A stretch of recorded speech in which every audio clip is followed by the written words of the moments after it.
Okay, Kylie, welcome to Flow with the Grow. Super excited to have you on. Thanks for your time today. And I've been honestly wanting someone to come on to talk about like hormones and phases of our cycle and just like everything, like kind of more so women's health for a long time. And then I always saw you post about your new business and you doing all of that. And I was like, why don't I just ask Kylie? So I'm excited. Yeah, thanks for having me. No, I'm excited too. It's kind of one of my favorite topics to talk about, and I feel like if someone gets me talking about it, they usually need to tell me to stop because I'll just go on forever. So I'm excited. Lots to talk about. Okay, so I would first love if you would just tell us more about what you do and then also how you got into doing what you do. Yeah, so I just recently this last year started my virtual private practice, Kylie Serie Wellness.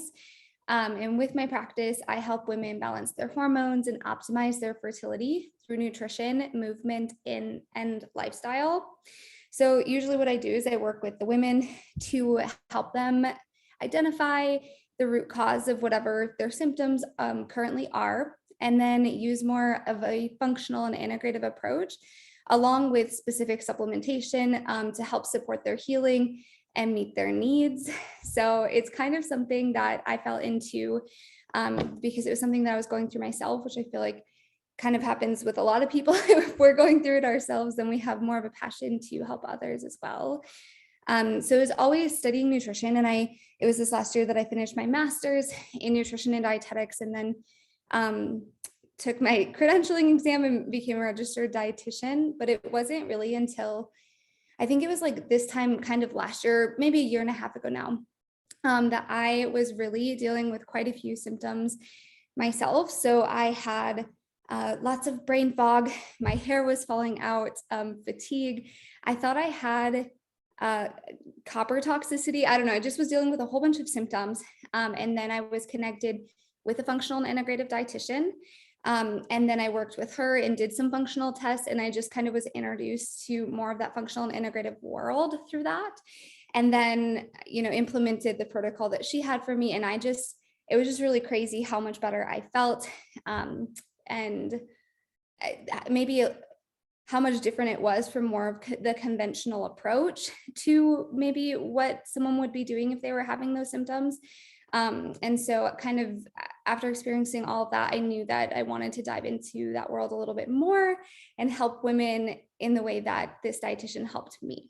So Yeah, that's awesome that you kind of went through yourself having symptoms and then you went not conventionally, but a different route. And then you experienced that and then found that that's what you wanted to do and help people do.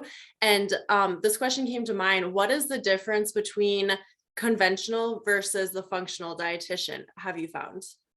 yeah, so the integrative and functional nutrition is more so, I guess I would view it more as the lens that I view nutrition. So in the integrative and functional world, I would say that I'm not so obsessed with meal plans, or we're not so obsessed with meal plans or specific diet regimens or even calorie counting, but it's more focusing on support that revolves around nutrient density and adequacy, and making sure that your lifestyle measures are going to fit your needs and work for you rather than against you. So that approach is going to look different from each client. Sometimes in the more conventional world, the approach can be the exact same. So someone has maybe the same symptoms, and maybe we don't dive further into their history and we just treat them all the same. Whereas that integrative and functional approach, we really, really dive deep into your personal history, the specific symptoms that you're having, and have it much more individualized to support you, if that makes sense. Yeah, I love that. I like that approach. It's just like you said, it's more individualized and then we can dive deeper into getting into like what the root cause is maybe instead of Mhm. trying to just treat everyone with like a specific medication or just a one solution because not really a one solution does not fit all. I've been finding with that pretty much everything in life, but I feel like Right. especially with our like women's bodies, it has to be very individualized because everyone is just so different. Yeah, no, absolutely. The other thing that I found a lot of just success with, and I find it's the knowledge is so wonderful from the more functional and integrative tests that you might not get conventionally. So like the specific ones that I offer and a lot of integrative dietitians offer would be like the GI map or the Dutch test, or looking at like the SpectraCell micronutrient or hair mineral analysis. I feel like that can just give you a lot of really great insight more into the root causes of things that are happening. So that's kind of fun. Yeah, nice, for sure. So getting into first this, I really wanted to talk more about the phases of our cycle, also hormones, but first more so the phases of our cycle, because I remember growing up, I wasn't taught that. And seriously, just like a year, probably like 2 years ago, one of my friends like sent me a podcast episode about the cycles, or about our phases of the cycle. And I was kind of mind blown that I had never been taught this. It kind of was helpful in that it, what's the word? Not like validated, but it kind of showed me why I was feeling the way I was feeling during a certain phase, and things like that. So can you tell us a little bit more about the phases of our cycle and like what each phase is? Yeah, no, absolutely. I feel like it's something that a lot of us don't know about. Yeah. I think I first started learning about the actual phases of my cycle, like when I took took an anatomy class in undergrad of college, but before then, it's not anything that you, think about or are really taught. But I feel like there's a lot of power in having more body literacy and learning about that. So I like to start first with menstruation, just because that's the first day of our cycle, or that's what's considered the first day of our cycle. So phase 1, menstruation, usually lasts 5 to 7 days. This is when estrogen and progesterone are at their lowest. And then we're going to start releasing FSH, which is called follicle stimulating hormone, which triggers our ovaries to start growing our follicles. So during this phase, usually our energy is at its lowest. And then we'll move to phase 2, or follicular phase. This is usually starts on day 8 or week 2, so to speak. During this phase, our estrogen will start to rise, and it's prepping us for ovulation. So this is also when our energy should start to rise, kind of around like day 8 or 9-ish of our cycle. And then we have phase 3, which is ovulation, which would be probably what most people are familiar with, is usually menstruation and ovulation. And this phase starts around day 11 or 12. But ovulation itself typically happens around day 14, but it can be different for everybody. So there's different lifestyle factors that can influence if you have delayed ovulation. Stress is a big one, things like that. But during this phase as well, LH is also at its highest, and so is your energy levels. So once you actually ovulate and release your egg will stay alive for 24 hours if it's not fertilized. Let's say it's not fertilized, then we're moving on to our luteal phase, which would be that last phase before we then get our period again. Your luteal phase can last anywhere between 12 and 16 days, with that average being 14 days. This is when estrogen and LH will start to decrease, and we have that nice rise in progesterone. So I'm throwing around a lot of hormones here and there. The big ones being, of course, like estrogen and progesterone are what most people are familiar with. But progesterone is that big player in the latter half of your phases. From here, your energy will start to again decrease, prepping for that menstruation cycle. So that's kind of an overview. Ask more questions here. And that was so good. Okay, because I like that. I remember when I learned about the phases too, like, because you mentioned energy levels, and I always remember feeling kind of defeated, or like, what the hell is wrong with me? I feel low energy. I don't want to do anything. And then I learned that that is actually true for our bodies and our hormones, that in a certain phase, you actually do have lower energy levels. So I feel like that's so important and a powerful thing that women like should know, just because then they don't feel defeated and they're not saying to themselves, well, what's wrong with me? But also they can kind of work according to their phases too. So have you started implementing like how you work for like your business and like maybe workouts and like yoga? I know that you do that. Have you started implementing that and living according to your phases? Yeah, so not at the moment because I'm pregnant. So my phases are different. It's interesting too, just because, I was thinking about I was before that. And I would say like for maybe a year before I got pregnant, I was really trying to live in balance with the different phases or whichever phase I was in. Obviously, life comes up and things happen. So here and there, I can't live perfectly in accordance to whatever phase I'm in. But now being pregnant, and it's funny, I feel like I was so in tune with my phases that now that obviously I'm not having a period, I almost feel, I don't know, I miss being able to, I don't know, I feel like less in tune with myself. Yeah. Because I am not going through those. So yeah, I definitely did. Workouts can be a big one. I think a really good place to start with that in general is matching your workouts with your energy level, because our energy level does fluctuate between like a whole month cycle. So it's not the same as maybe the men in our life where they're operating on the same 24-hour hormone pattern, and their energy levels are going to be the same every 24 hours, where ours are going to be different throughout the month. So just being able to really match your workouts with your energy level during that menstruation time when your energy is the lowest, allowing yourself to be okay with resting, or maybe you just do light walking or light stretching, or it's just that time to maybe slow down a little bit and focus more on the recovery side of things. And then of course, as your energy level starts to increase, matching that with your workouts and feeling more empowered when you're able to do that, rather than, like you said, defeated. I think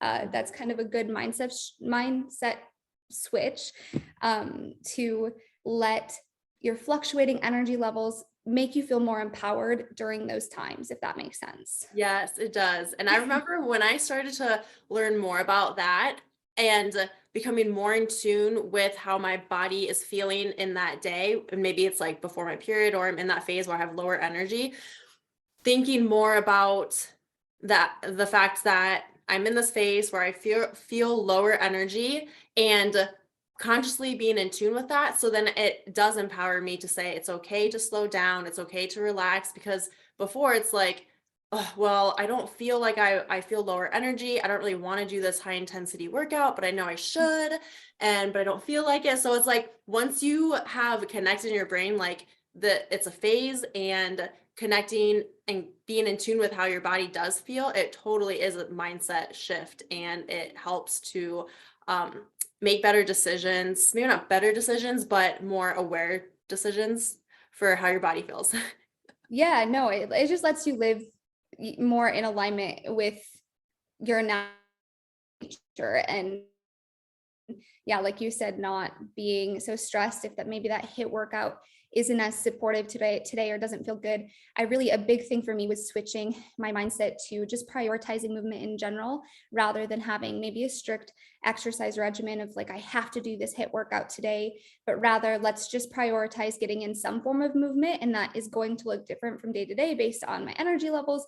And maybe it is still the same workout that you had planned, but just lower intensity, or if you're Yes. feeling extra energized that day, higher intensity. So that was really helpful to me, of just not feeling so down on myself if I didn't want to do that workout Absolutely. that I originally planned.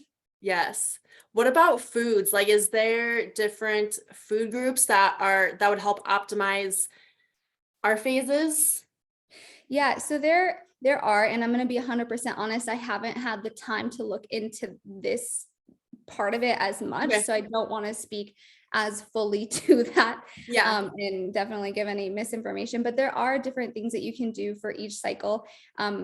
I think it's important to know that throughout your cycle, your hunger might change a little bit, and that's kind of, I guess, the biggest thing that I had been prioritizing myself, is being more in tune with how I'm feeling and how hungry I am, and know that certain times of your cycle, you might be a little bit more hungry, but your calorie needs could increase as well. So being okay with maybe having a little extra snack if you are feeling more hungry that day. And that might take a little bit of time to, I think we're taught a lot, not only in like maybe exercise, but in how we eat, to ignore what our body is telling us.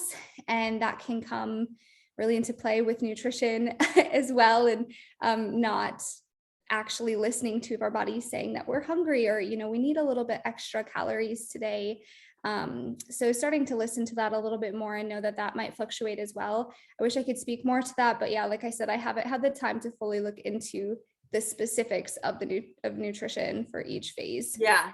And that's okay too. I think that what you pointed out is true. And it's something that I feel like more people need to be taught, even at a younger age, like just to start listening to your body, because especially like when I knew that I had these phases, and then I was more in tune with how my body felt for workouts, but then also how my body felt like hunger cues, and Mm, just becoming more aware of that and listening to my body and not sticking to, like you said with the workouts, like a strict regimen for workouts, but also a strict like diet yeah, plan for your food, but to allow more of that freedom. And I think it takes time and it takes a practice, but then it definitely. is so freeing when you can just live more according to listening to your body and how you feel and being okay with having more of a snack, like you said.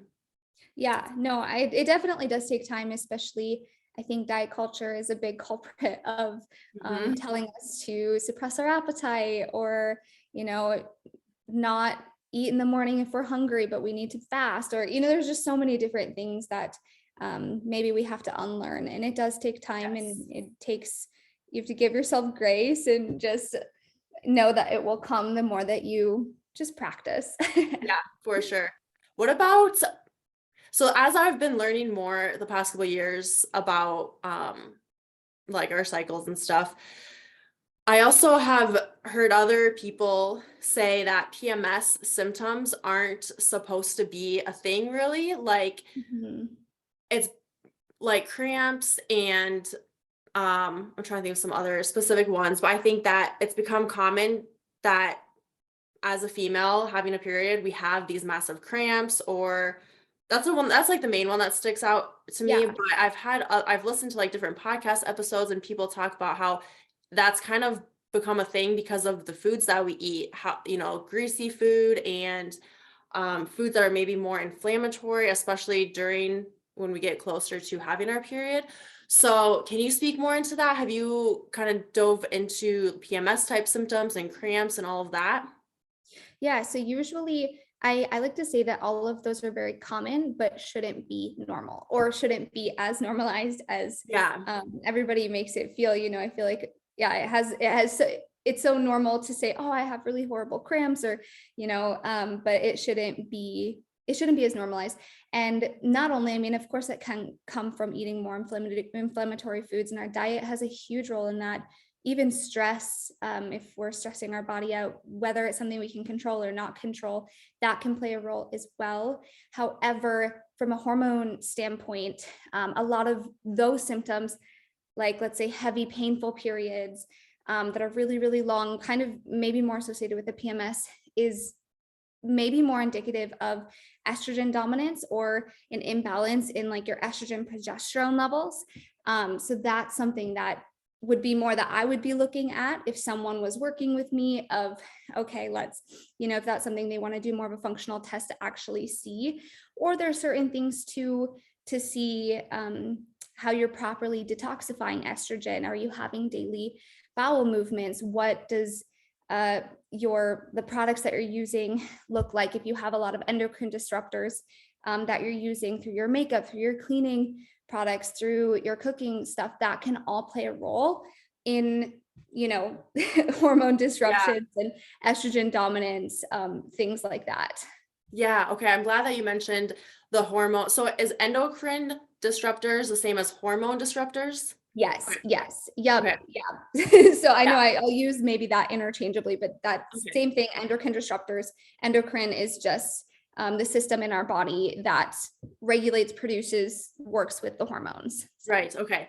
Yeah, I'm glad you mentioned that because I think that it's not as common for people to think about, is my makeup a hormonal disruptor? Is my hair, my shampoo and conditioner a hormonal disruptor, like perfume, yeah, lotions, things like that. And so what's right. yeah, it was crazy. Like when I first heard about that, I'm like, wow, but it makes sense because it's like we're putting it on our skin and on our hair and all of that. So, when you first did you learn about that through like your schooling, or how did you come to learn more about that?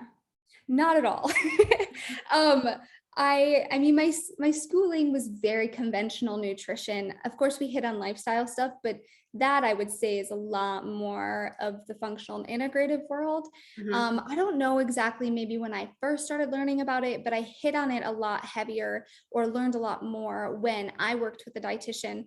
I mean, she had a whole kind of page on products that we're using and things to maybe consider, even down to water quality. I feel like is maybe that's a little bit more popular, but something that we're consuming every single day, what's in our water. So I learned a little bit more about it then. And I think that can be very overwhelming to people. However, it can also be a really easy way to start supporting our hormones a little bit more. So I always say, like, as you finish a product, then choose a better alternative the next time. Like, don't stress about getting rid of everything in your house. If we stress Yeah. about everything that could cause illness or mess with us, I mean, that the stress alone of that wouldn't be helpful. So just as we finish maybe our laundry detergent, let's choose a healthier alternative the next time, if that makes sense. So just Yeah. trying to make it a little bit easier, maybe more bite-sized pieces, rather than feeling so overwhelmed at all of the things we need to change. I like the bite-sized pieces. I remember when I first learned about this, I seriously went through my entire cabinets, my makeup, my shampoo, conditioner, everything, and I just started throwing it away. So I feel like just for me, when I get inspired by something, I'll just go for it. So that's what I did. But I think a lot of people that would maybe be too stressful, like just do it a little bit at a time, or they're Yeah. more concerned about the fact that they bought it, so they want to finish it. But yeah, it's okay to do it in bite-sized steps. What would be, how can, so like if I'm someone who, okay, I want to switch out to a healthier alternative, more natural, what are things that I could look for in products to make sure that I'm getting healthier stuff? Yeah. So an app that I use, let me see what it's called, just because I found this to be the most helpful, just because there are a number of things that can um, be more the endocrine disrupting in the disrupting world. So it can be overwhelming if you're looking at, like, reading all the ingredients and trying to decide from there. Yeah. So when I first started, I got this app, it's called Think Dirty. And I was just looking at it. And what you can do is you can just look up the product that you're either thinking about buying, or a product that you have if you're curious to see if that is a better product or not. And then it gives you a rating, like I think green, yellow, red. And then it gives you the specific ingredients in it that would qualify for, like, oh, this is a yellow ingredient or this is a red ingredient. We don't want high levels of this. So that's a really good resource, I think, to make things Yeah. easier. A big one for me is that I always look for is synthetic fragrances, just in anything, in the lotion that you're using, in the hair care products, in perfumes. Synthetic fragrances are usually, in most cases, just never beneficial in your candles, or if you have the Sensi's plugged into the wall, things like that. So Mhm. finding maybe better alternatives to that rather than being exposed to so many synthetic fragrances. That's kind of, I guess, the easiest thing that I have used that's not overwhelming with comparing a list. I mean, you can get a full list of everything and look at that, but that alone might just be a bit stressful. Yeah, I think the app is a really good starting point for people. I'm gonna have to look that up too. I've Yeah. never heard of that, but yeah, that would be really good. What about, so what would be the importance of balancing our hormones? Like, why should we be more aware of the products we use and trying to choose better options for food to balance out our hormones? Yeah, I mean, I think the basis of balancing our hormones is really just to support our everyday functions in the body. So whether that's, our metabolic functions, supporting your metabolism, supporting your fertility, making sure you're regularly ovulating, you're just going to have less symptoms if you are experiencing certain symptoms. But then in general, you're going to be at less of a risk for more disease later on if you're able to really support and work on that now. Then we're supporting our health for the long run, and not just maybe in the immediate year or two, if that makes sense. So I Yeah. think that that's kind of how I look at it, is I want to support my health for as long as I can.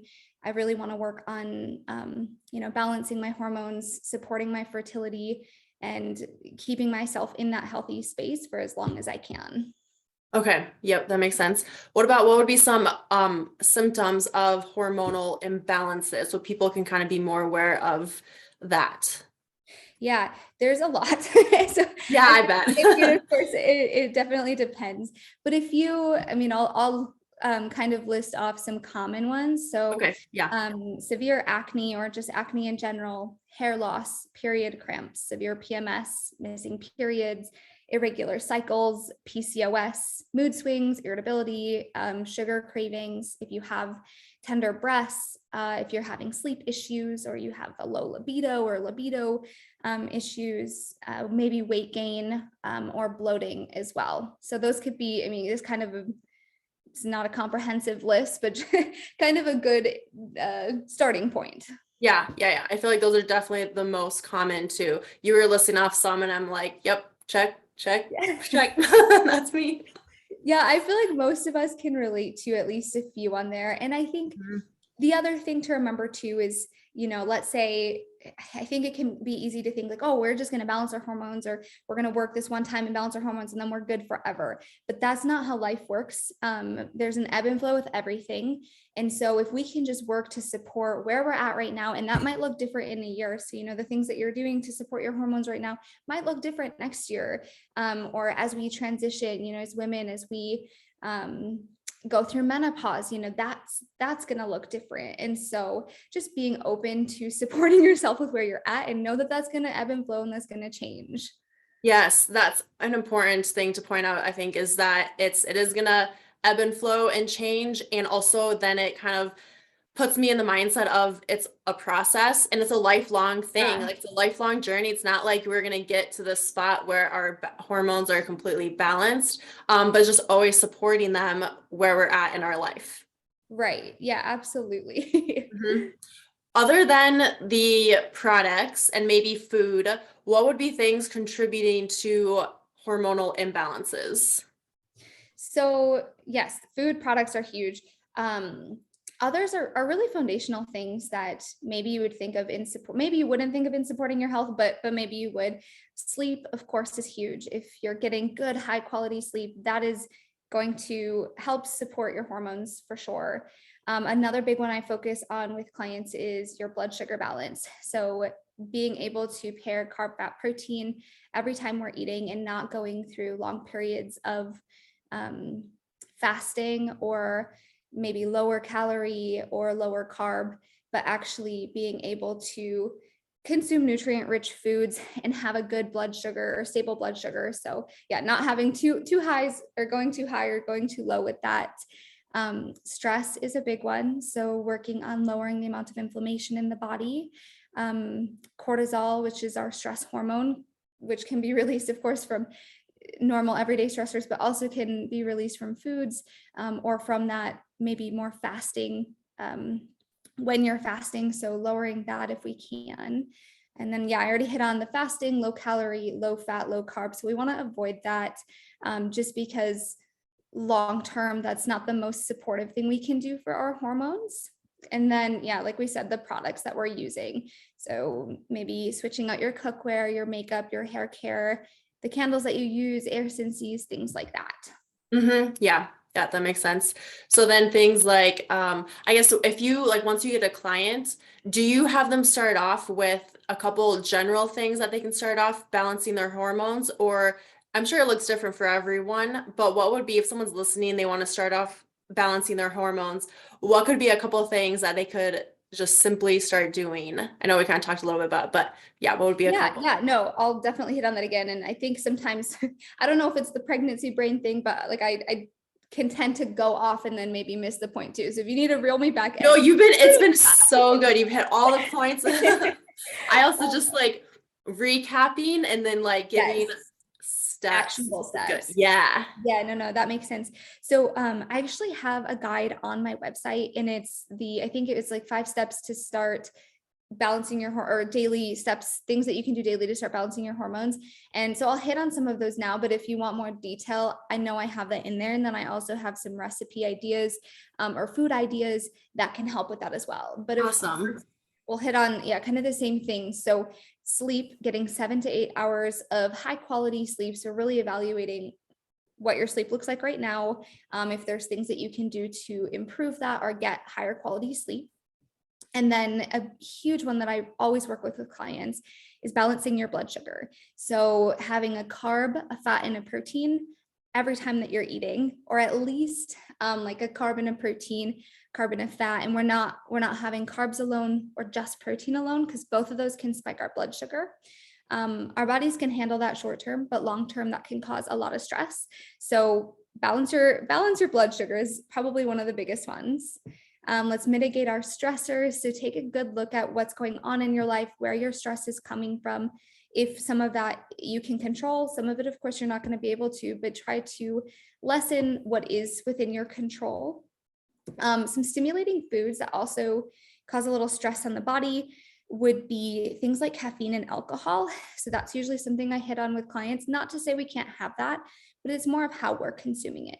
So if we're consuming coffee first thing in the morning without any other food, that can cause a lot of stress on our body. So a lot of people love to have coffee for breakfast. Yep. And that's something which is right. It's awesome. I love coffee right away in the morning too, but seeing if we can either have coffee with our food or have a source of like a carb and a protein and a fat in our coffee. So if you add like a little heavy cream or a little whole milk, or, like whatever kind of your thing is. And if you want to add like some collagen or something to it, so it's not just caffeine alone, and we're not spiking our cortisol and our body's in a better state. So working on that.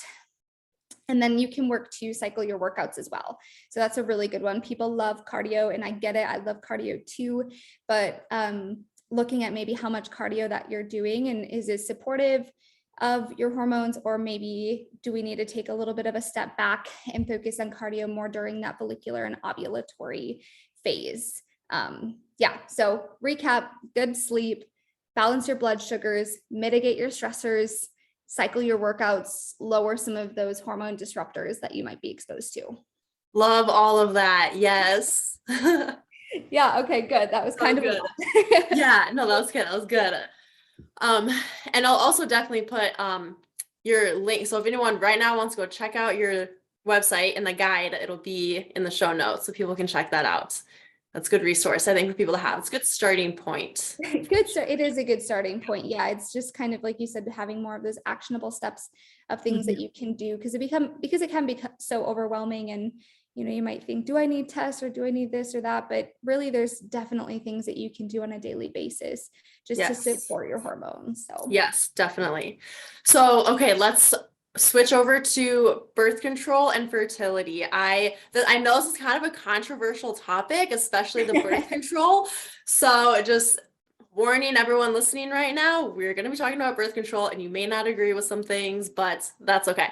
I just want to I guess I have some questions about it, and I just want to get kind of your viewpoint on it, and also with like the whys and all of that. So, okay, first, birth control. What's been your experience with birth control? Have you taken it in the past? What did you have, the pill, or was it the IUD, or just kind of give me a little rundown of that.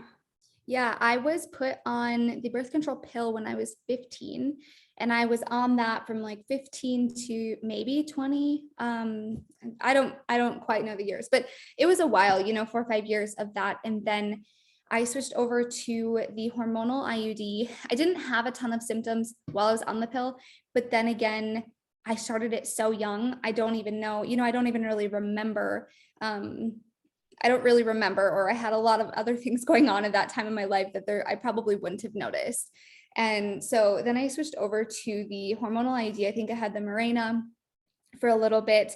And it's not that I had symptoms. It was more just that I was starting to learn a little bit about hormones. So this was before I really dived into hormonal health, but, from a nutrition perspective, but I just was kind of wanting to live maybe with, I want to say more natural, but again, I don't want to shame anybody for, if you're on birth control or anything like that, like, right, yeah, because it is what it is. But I just wanted a more natural version of birth control. So I was trying to look into that a little bit more. I didn't want to have synthetic hormones in my body anymore.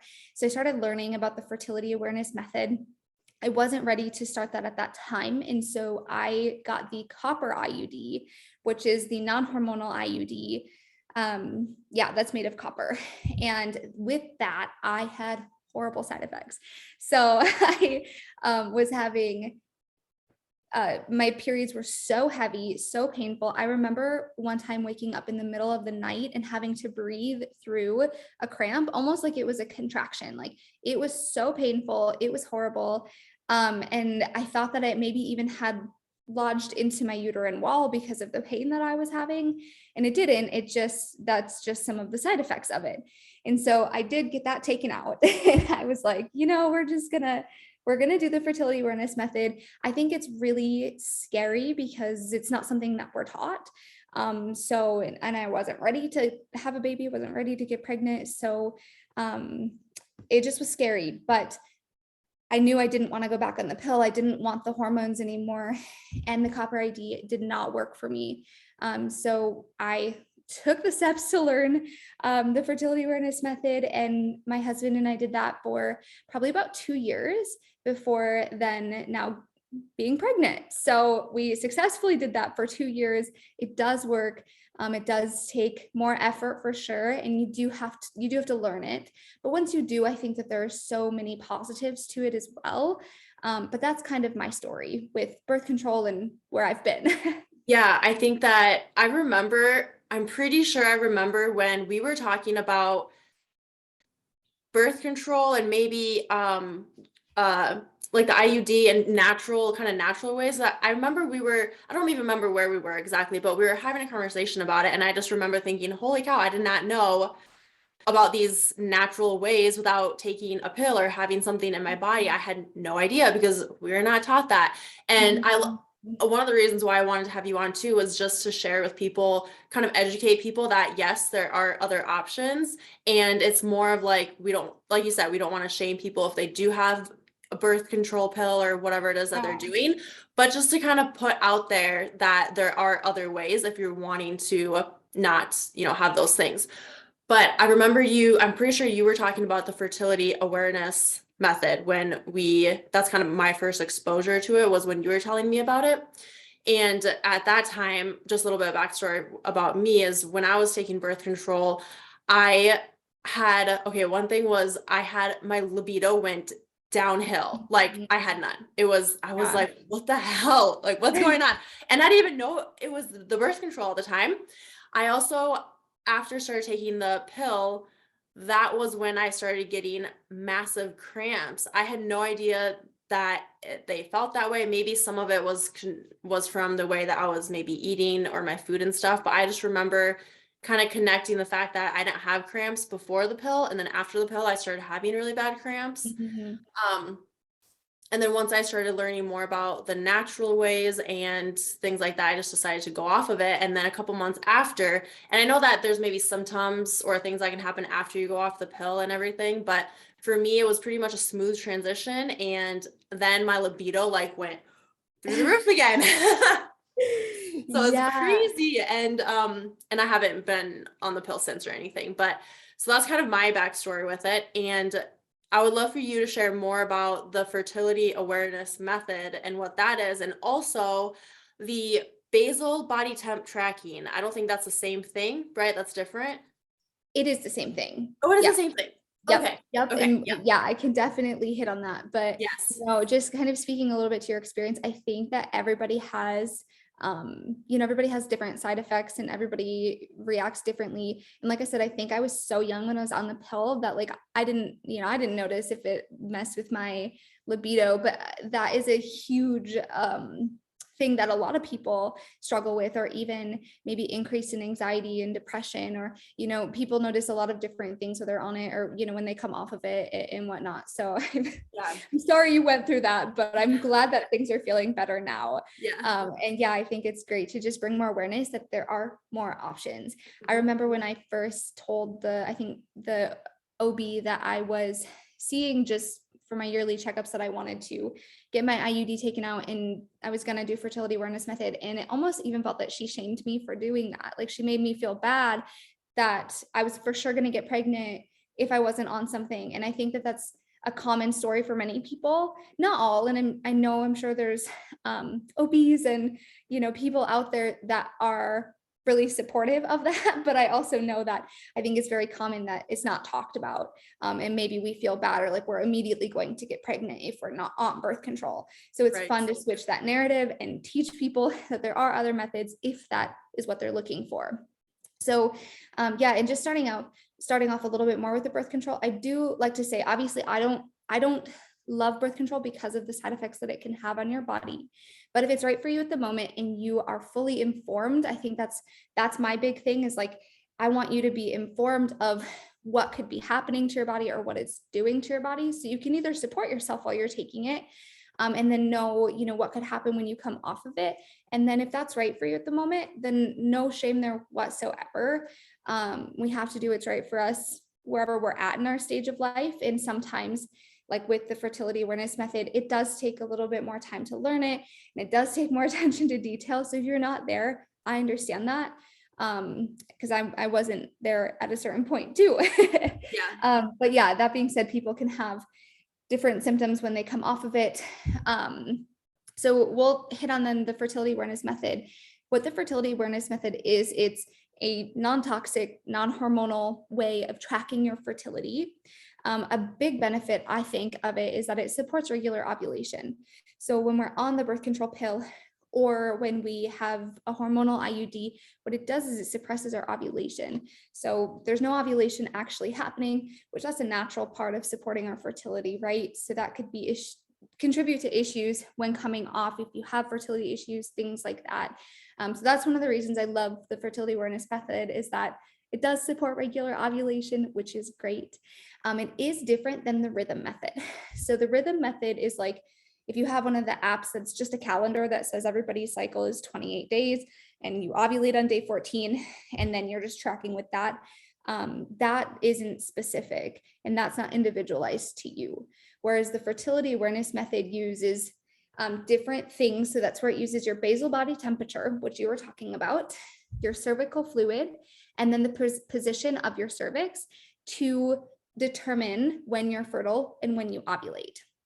So what we learn with it is, of course, the day that we ovulate, but then we also kind of learn our fertile window of could sperm live in me essentially for however many days, and then you would fall pregnant from that. So what we learn with it is that we want to learn the 5 days before we ovulate, and then the day of ovulation, which is that little window of when we become when we could become pregnant.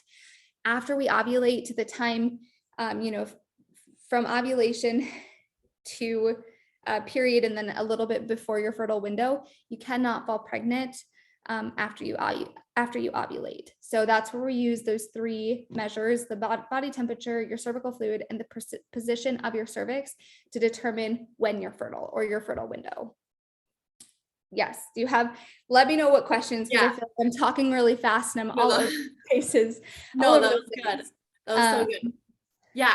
I think that it can be like for me, when I first started kind of looking more into it, it was kind of complicated. It was new. I never heard of it before. So I was trying to do my own research, and, what was I going to say? But then once I started getting more, like I got the temperature thing on, I don't know, Mm-hmm. I don't remember what website it was on, but I got like the basal temperature thing that you take or that you use. And it was kind of cool it was kind of like, I made it more like a fun, not game, but like it started becoming a thing for me where every morning I tracked my temperature, and it was kind of fun to start to track that. Yeah. And then like when I learned that you could only get pregnant certain days and not the whole month, I was like, what? Like when we're growing up, it's like they tell us you can get pregnant anytime, any day of the month, but that's not true, is it? No, not true. Not true at all. I will say, I think, and I don't know if this is your experience, it can be harder to predict the pre-ovulation fertile days. Obviously, once we know we ovulate, then it's like, okay, good. But you kind of have to learn the nuances of your cycle of, maybe you have a longer menstruation, or, you kind of have to learn that first. But once you do, and it takes a little bit of time and it does take a few cycles, I think it's pretty wild that you can only get pregnant during that certain window and not every single day of your cycle like you're originally taught or you think. Yeah, it's crazy. And like I remember that was maybe like, I'm 29 now, so maybe it was like when I was 27, 26 when I learned that, and I just was so mind blown, like, what, we're not taught these things. I feel like these are the things that we need to be taught when we're younger. So we need more people like you teaching people that. And so I think that's a really cool thing to just point out. And then so that helps with supporting fertility, like getting off the birth control, things like that. What else can we do to support fertility? So a lot of the things that we can do to support fertility are going to be around the same things that we would be doing to support our hormones, because of course our hormones are going to play a major role in our fertility. If they're in a good balanced place, if estrogen and progesterone are good, I mean, those are just two key players that people are familiar with, but there's obviously a lot more hormones, our thyroid hormones, different things that play a role in fertility. But in general, the foundations are the same. So are we getting good sleep? What does our stress look like? Are we really, especially if we're trying to get pregnant, or actively trying, your stress might be a little bit higher, and that might be a reason why you're not getting pregnant. So looking at your stress, we're going to look at nutrition, the foundations being your blood sugar balance. So always thinking about pairing your foods, eating when you're hungry, not fasting too long.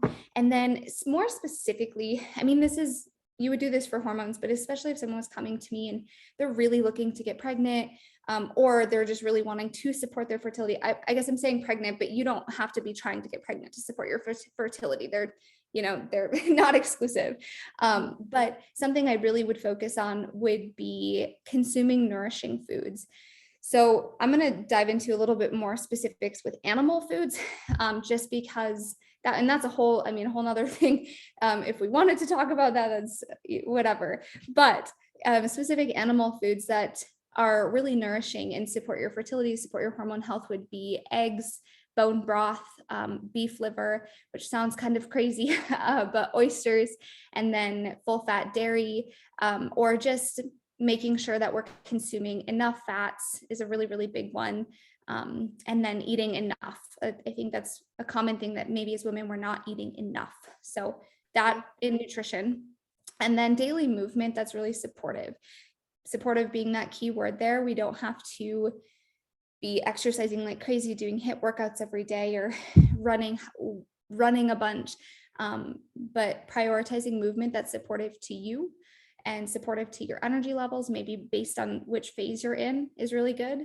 And then if someone's coming off birth control and let's say they're wanting to try for a baby, taking time before trying, like come off and then give your body time before we want to try for a baby. I mean, just in general, of course, if you're coming off of birth control, but you don't want to get pregnant yet, then you're going to be for sure giving yourself time and trying to support the nutrients that would be depleted and rebalance things that maybe were off balance from hormones.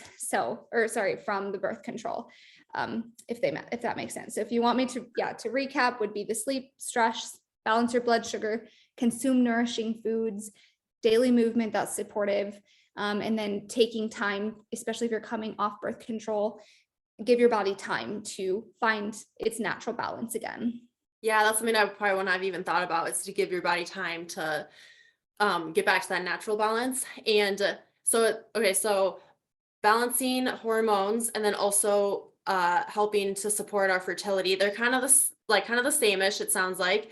And it's important to do that for if someone is wanting to get pregnant, but also it's important to not do that it's important to do that even if we're not trying to get pregnant. And that's just because it's going to support like our health, right? That's kind of the main reason too, is just so it's going to just general health.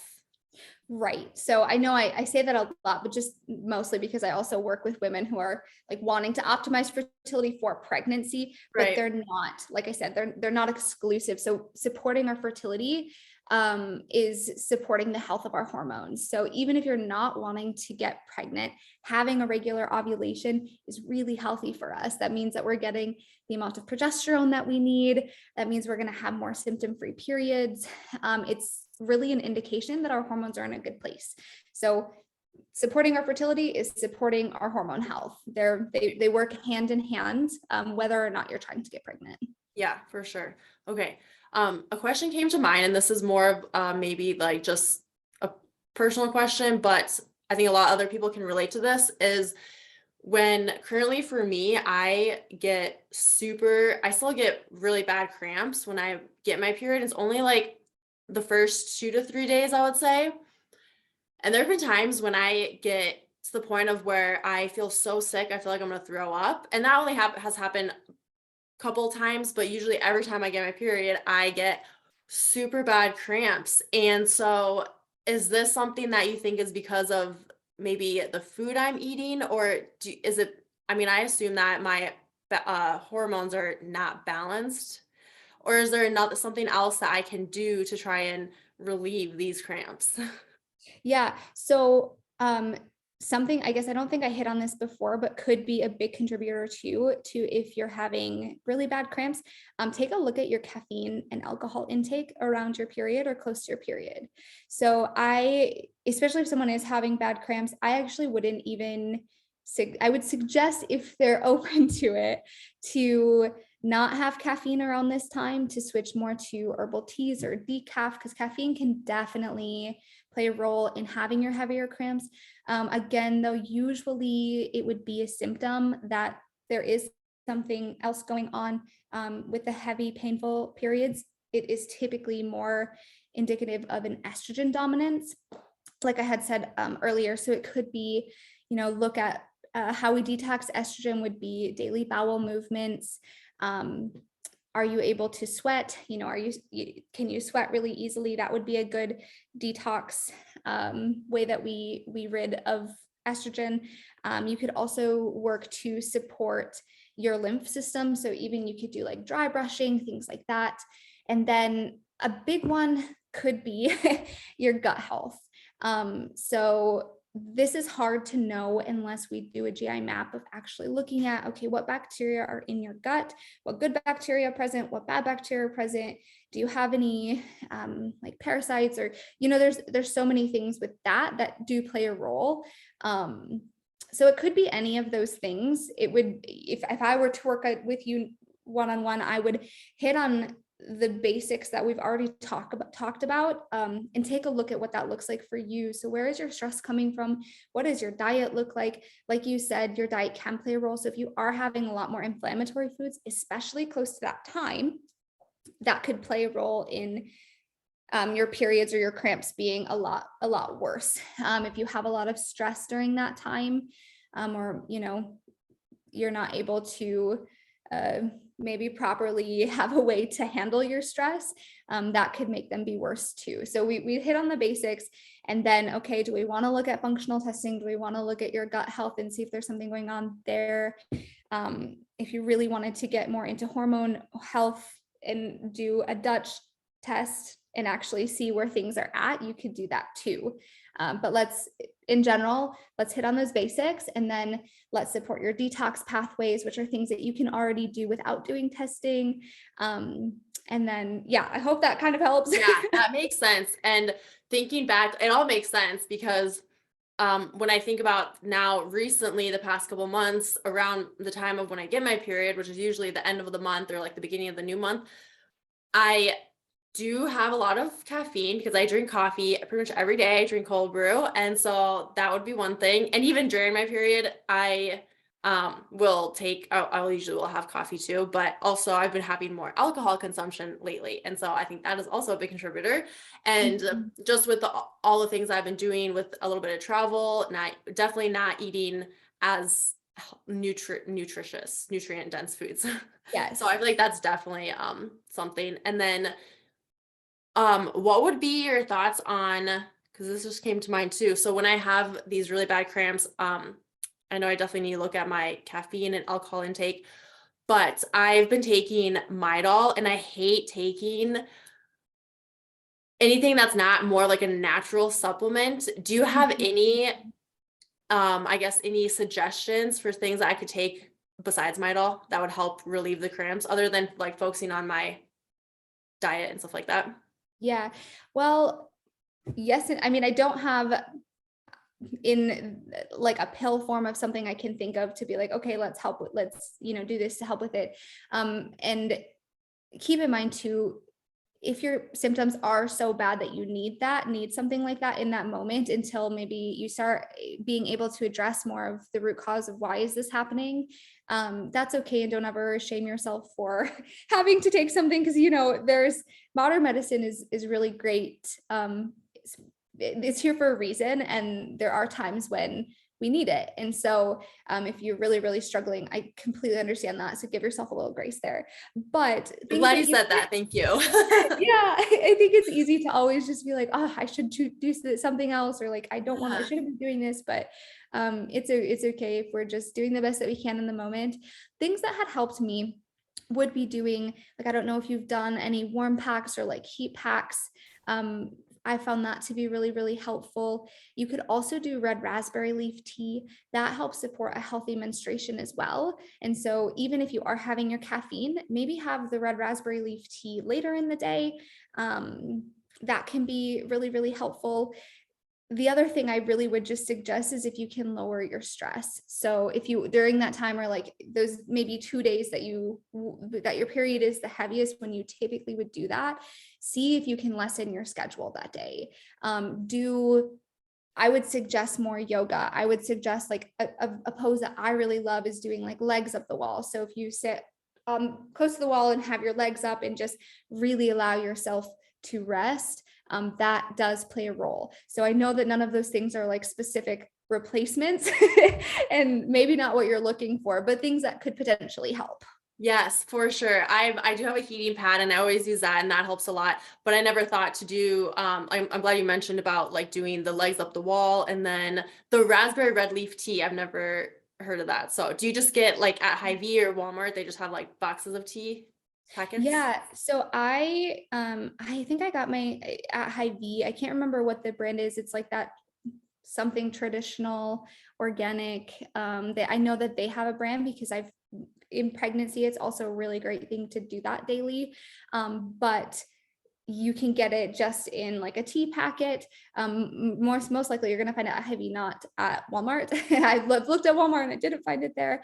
But otherwise you can get a loose leaf tea too and brew that yourself. And that might be something that's kind of an enjoyable, almost little ritual that you do to help you de-stress during that time. So yeah, I'm gonna have to definitely try that out. I love tea, so I haven't been drinking it lately, but I do love it. So I'm gonna try and find some of that. Sounds really good too. awesome.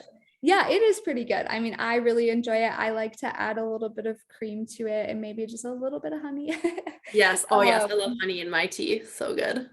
Yeah. So good. Going back quickly to birth control.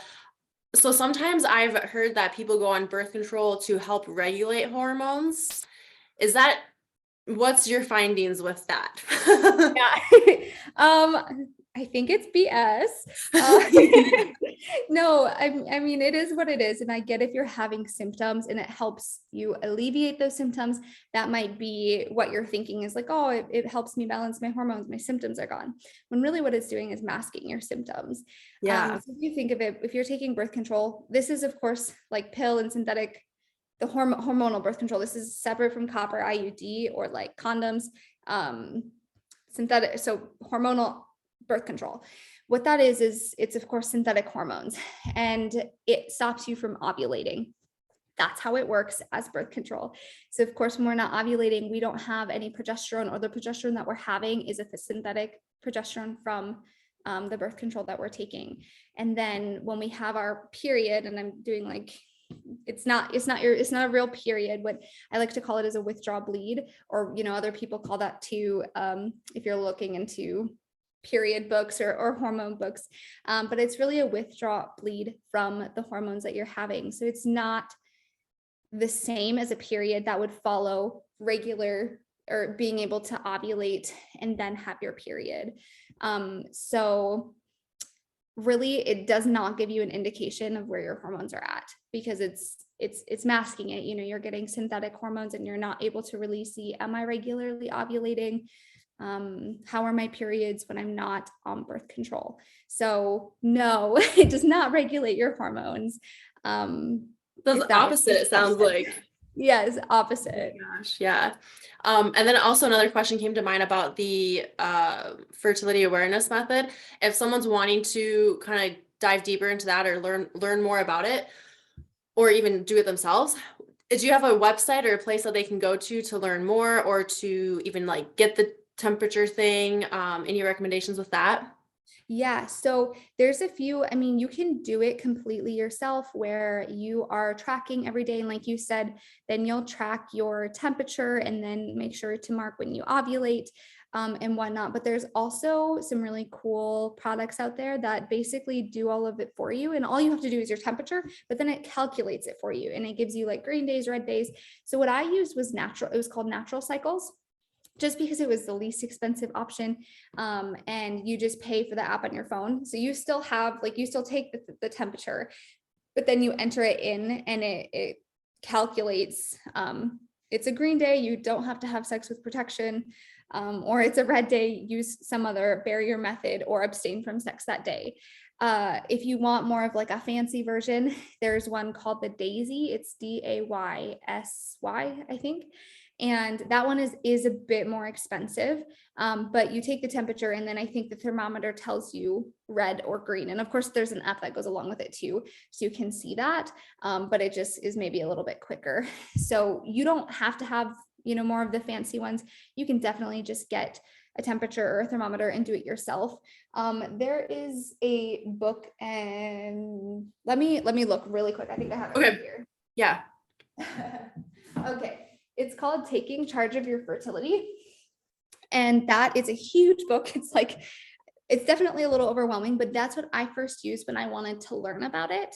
And it just teaches you all about your body temperature and what that should look like within a month to know that you have ovulated. But it also goes into your cervical position, so feeling where your cervix is at, and that gives you an indication of your fertility. And it talks about cervical mucus. It goes into some hormone stuff too. So that's a really great resource guide if you're just wanting to learn more about it. But if you're looking for something like an app or something, the Natural Cycles that I use, I feel like that was really budget friendly and it worked great for me.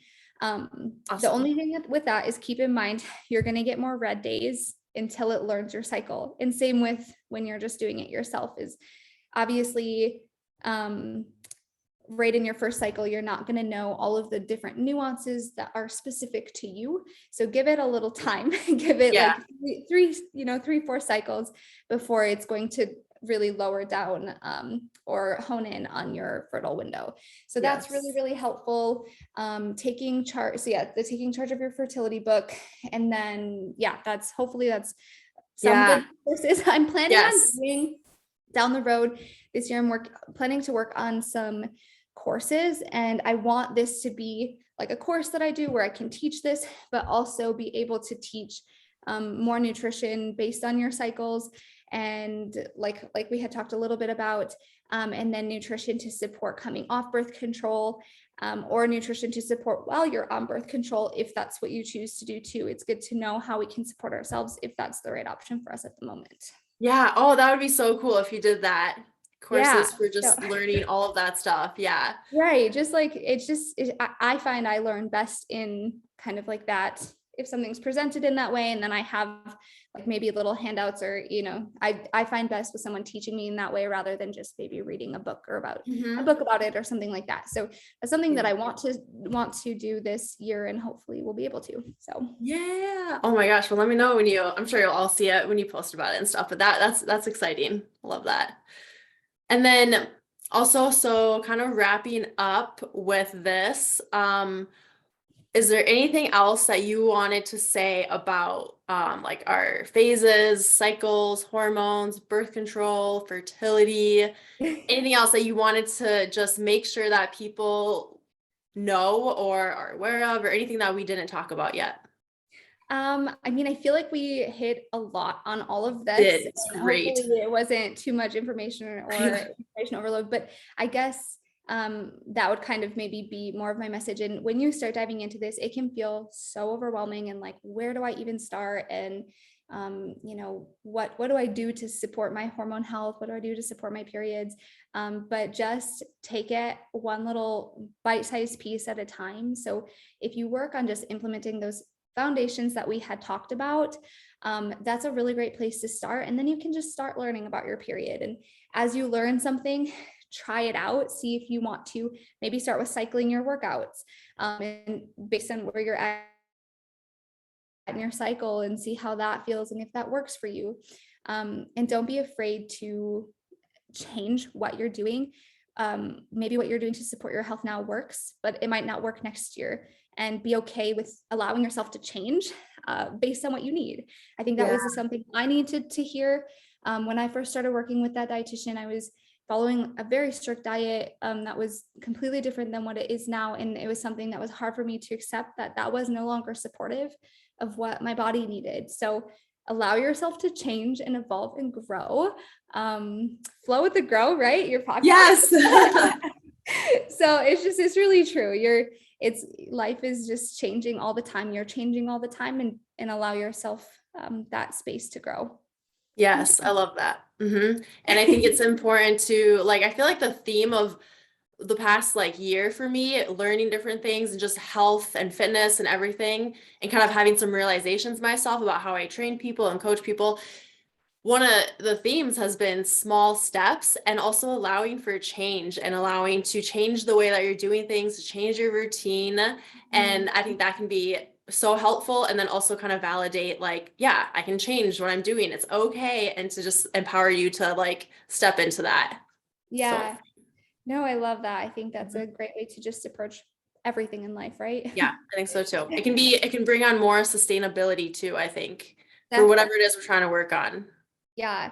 If we're just so rigid with ourselves, then I feel like that can also bring on a lot of just shame and guilt, or, if that's not supported and it's not working anymore. So just give yourself the space. Yes, for real.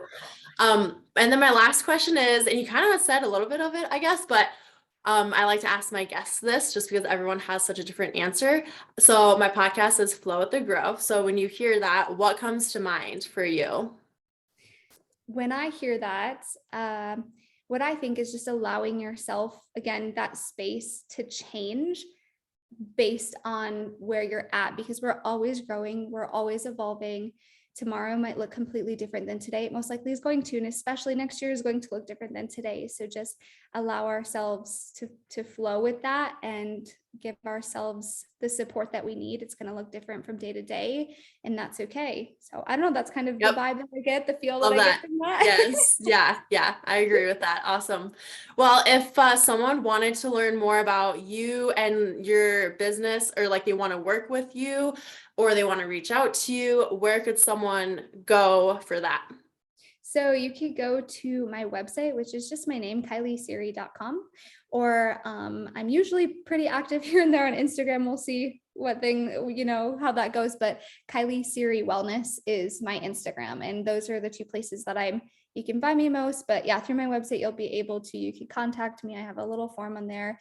And then we could go from there. So I am going to try to be better about having more blog posts, weekly on my website, but there's some resources on there and some blog posts, and then that free guide as well if they want to learn more there too. Perfect. Awesome. Yeah. And you share some really good stuff on Instagram. I love when you post, because I'm trying to learn more about this stuff too, like constantly. So it's so good to see that. And it's good to have someone who has been, close in my life and a friend of mine, versus someone who is just on Instagram and I don't know. So I know there's some really good people out there who teach this stuff, but it's so awesome to have someone closer than just some random person. So I appreciate what you share. I think you should definitely keep doing it. Well, thank you. I appreciate that a lot. Sometimes in the thick of it, you just never know if it's, but I'm glad that you're able to relate and learn. So that's awesome. Constantly. Yes. So, well, thank you for your time. We'll definitely have to meet up sometime soon and get together. But yeah, thanks for doing this today. And I appreciate all of it. I learned a lot. I'm sure people who are listening are going to learn a lot, but yeah, I appreciate it. Awesome. Well, thank you again. Thanks for having me. Yeah. We'll talk soon. Okay. Bye-bye. Okay. Bye.